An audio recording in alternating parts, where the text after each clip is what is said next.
I come to ask you to keep down the noise and please not break up any more furniture or throw your glasses. Some naval officers have complained very much." "Oh, dearie me," said Bull. "You mean the naval officers don't like to hear us throwing glasses?" "No, senor." Bull turned toward the far wall and, giving a signal to the other pilots in the room, all 13 of them hurled their glasses into the fireplace, already littered with bright shards of glass. "It will be charged to your bill, senor," the maitre d' said. "Beat it, Pedro," Bull said. "When I want a tortilla, I'll give you a call." "But, senor, I have other guests. Many of the officers in the Navy and their ladies. They ask me what the noise is. What am I to do?" "I'll handle them, Pedro," Bull said. "You run along now and chew on a couple of tacos while the boys and I finish up here. We should be done partying about a week from now." "No, senor. Please, senor. My other guests."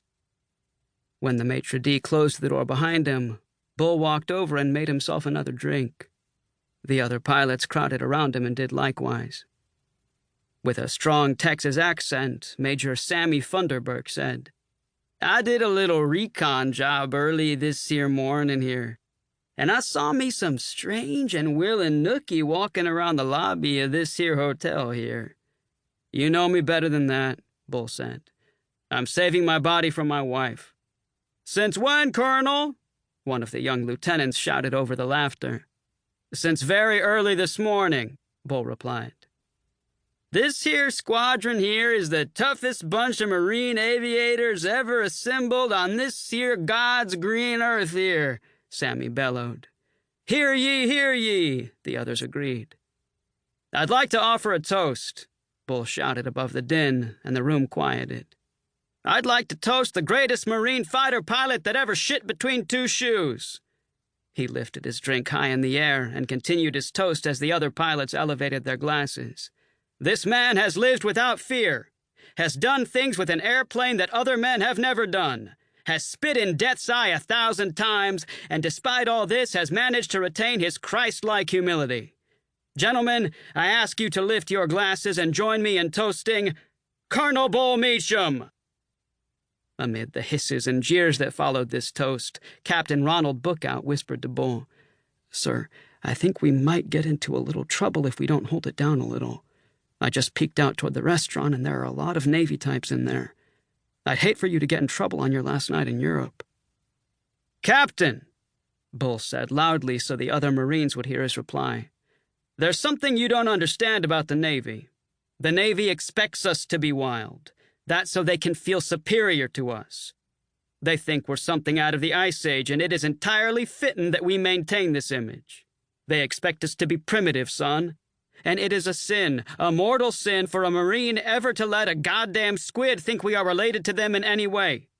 Hell, if I found out that Naval Academy grads like to screw women, I'd give serious consideration to becoming a pansy. As a Marine, and especially as a Marine fighter pilot, you've got to constantly keep them on their toes.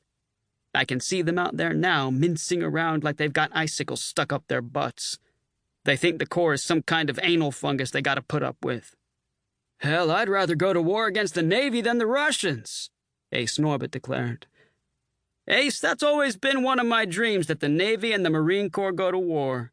I figure it would take at least 15 minutes for Marine aviators to make Navy aviators an extinct form of animal life, Bull said. They'd have supremacy on the sea, though, Captain Bookout said. Let 'em have it. The thing I want to see is those swabbies storming a beach.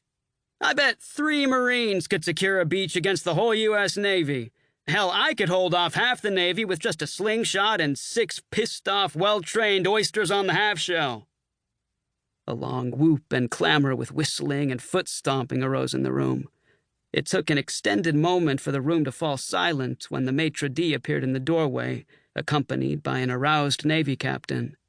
The maitre d' smiled triumphantly as he watched the captain stare with majestic disapproval at the assembled Marines, some of whom had snapped to attention as soon as the Navy captain had materialized in the doorway. The power of rank to silence military men survived even into the pixelated frontiers and distant boundaries of drunkenness. Who is the senior officer in this group?